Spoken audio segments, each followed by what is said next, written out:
Hi. நீங்க ஒரு trade எடுக்கும்போது எப்படி ஃபீல் பண்றீங்க? ஒரு ராங் ட்ரேட் எடுக்கும்போது, ஏதோ பை லக்ல உங்களுக்கு ப்ராஃபிட் கிடைக்குது அப்படின்னா, அது உங்களுக்கு நெக்ஸ்ட் டைம் நல்லா பண்ணிறலாம் அப்படிங்கிற ஹோப் குடுக்கலாம். அதே மாதிரி நான் ஏதோ சும்மா தானே ட்ரேட் எடுத்தோம். ஆனா நமக்கு ப்ராஃபிட் நல்லா கிடைச்சிருக்கே அப்படின்னு நீங்க ஆச்சரியப்படலாம்.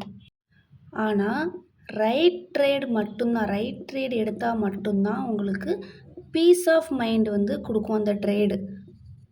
சப்போஸ் ஒரு ட்ரேட் எடுக்கும்போது நீங்க இன்செக்யூராவோ, இல்ல அப்செட்டாவோ ஃபீல் பண்றீங்க அப்படின்னா, அது உங்களுக்கான கரெக்ட்டான ட்ரேட் இல்ல. அது உங்களுக்கு ப்ராஃபிட் குடுக்கும், இல்ல உங்களுக்கு ஃபேவரா போகும் அப்படின்னு நீங்க நம்பிட்டே இருப்பீங்க. ஆனா, அது உங்களுக்கு ப்ராஃபிட்டும் இல்லாம, லாஸும் இல்லாம பிரேக் ஈவன்ல க்ளோஸ் ஆகும். ஆனா, ஒரு குட் ட்ரேட் உங்கள கான்ஃபிடென்ட்டா ஃபீல் பண்ண வைக்கும். எதனால அப்படின்னு பார்த்தீங்க அப்படின்னா, நீங்க அங்க உங்களோட ரூல்ஸ் எல்லாமே ஃபாலோ பண்ணி ட்ரேட் எடுத்திருப்பீங்க. அப்போ உங்களுக்கு ஆப்பர்ச்சுனிட்டி எப்போ கை கொடுக்குதோ, அப்போ நீங்க எந்த குறையும் இல்லாம எக்ஸிக்யூட் பண்ணியிருப்பீங்க. அதனால அங்க உங்களுக்கு ஒரு கான்ஃபிடென்ட் கிடைச்சிருக்கும்.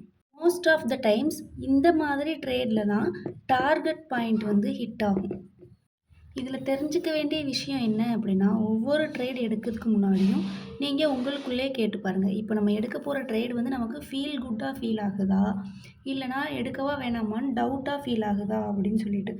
உங்க மைண்டுக்கு என்ன ஆன்சர் வருதோ, அதுக்கேத்த மாதிரி ஜட்ஜ் பண்ணிக்கோங்க. எப்பவாவது சும்மா ஏதோ ஒரு ட்ரேட் எடுத்து அதில ப்ராஃபிட் மேக் பண்ணியிருக்கீங்களா? அப்படின்னு சொல்லிட்டு எனக்கு கமெண்ட்ல சொல்லுங்க. Thank you.